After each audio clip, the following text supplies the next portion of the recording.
டின்னருக்கு சப்பாத்தி பண்ணாலே side dish என்ன செய்யறதுன்னு கன்ஃபியூஷனா இருக்கா? அப்ப இந்த மாதிரி செஞ்சு பாருங்க. ஒரு 2 உருளைக்கிழங்கு இருந்தா போதும். இந்த மாதிரி சூப்பரா ஸ்டஃப் பண்ண சப்பாத்தி செஞ்சிடலாம். இதுக்கு சைட் டிஷ்ஷும் தேவைப்படாது. கொஞ்சமா தயிர் இல்லன்னா ஊறுகாய் வச்சு சாப்பிட்டாலே அட்டகாசமா இருக்கும்.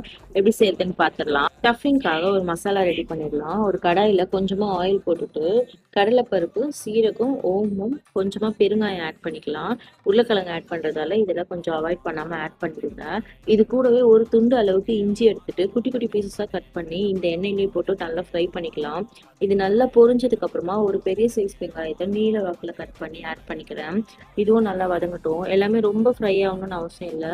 லைட்டா கோல்டன் ப்ரௌன் ஆனதுக்கு அப்புறமா இது கூடவே புதினா, கொஞ்சம் கொத்தமல்லி, ஒரு சின்ன சைஸ் பச்சை மிளகாய் ஆட் பண்ணிக்கிறேன். இது எல்லாத்தையும் சேர்த்துட்டு நல்லா வதக்கிட்டு கொஞ்சமா காரத்துக்காக நான் மிளகாத்தூளும் தனியாத்தூளும் ஆட் பண்றேன்.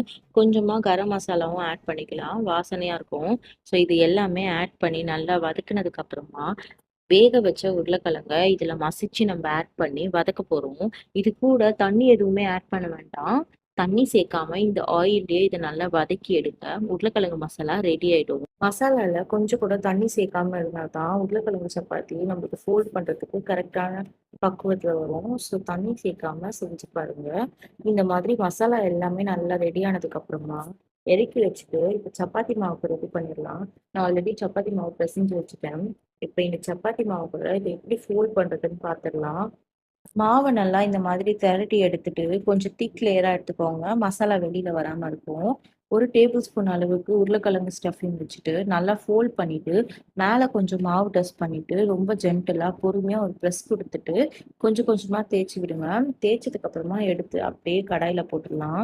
கூடவே கொஞ்சம் பட்டர் ஆட் பண்ணிக்கோங்க. டேஸ்ட் நல்லா இருக்கும் ஆலு பரோட்டாக்கு. பட்டர் இல்லைன்னா நெய், இது ரெண்டுத்துல ஏதாவது ஆட் பண்ணிக்கலாம். ஸ்டவ் லோ ஃப்ளேம்ல வச்சு பொறுமையா திருப்பி போட்டு குக் பண்ண விடுங்க. குக் ஆனதுக்கு அப்புறமா ஒன் சைடு ஒன் திருப்பி போடுங்க. ஸோ நல்லா வெந்ததுக்கு அப்புறமா எடுத்து பட்டர் கொஞ்சம் மேலே வச்சு சர்வ் பண்ணி பாருங்க. ரொம்ப டேஸ்டா இருக்கும். சொன்ன மாதிரி இதுக்கு சைட் டிஷ் எதுவுமே தேவைப்படாது. வேணும்னா நீங்க கொஞ்சமா தயிர் ஆட் பண்ணிக்கலாம் கூட. ரொம்ப டேஸ்ட் நல்லா இருக்கும். ஊறுகாய் பிடிச்சா ஊறுகாய் வச்சுக்கோங்க. ரெண்டுமே நல்லா இருக்கும். ட்ரை பண்ணி பாருங்க.